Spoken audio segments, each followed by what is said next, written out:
Il-Ministru Aaron Farrugia jikkonferma li l-Eżekuttiv tal-Partit Laburista se jkun qed jiddiskuti tibdil fl-Istatut.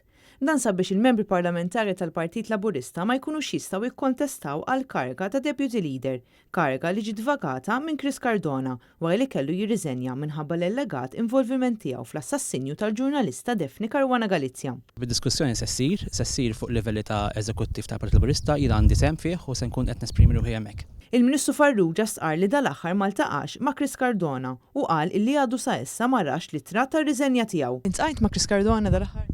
Lejlu ta' miegħu. Se tar-riżenja tiegħu rajt anti? Li ma rajtix. X'għadha ma ġietx ippubblikata, ħadd tiġi pubblikata? Ma nafx ngħidlek kien ma rajtix.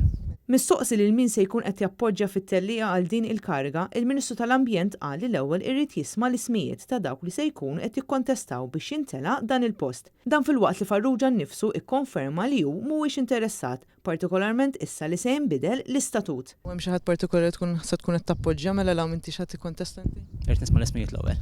Sa issa għadu mhux magħruf x'raġuni ta' l-eks deputat mexxej għar-riżenja tiegħu mit-tmexxija.